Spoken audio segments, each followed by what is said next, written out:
Inaanyayahan po namin kayong lahat sa isang panalangin.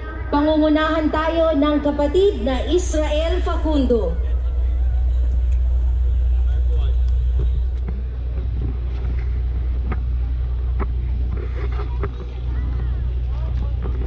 Panginoon po namin Diyos, banal ka po at makapangyarihan sa lahat. Diyos naming nagmamahal at nagmamalasakit sa iyong mga hinirang.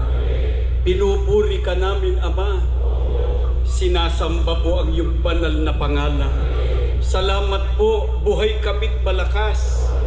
Salamat po, maliwanag ang aming kaisipan.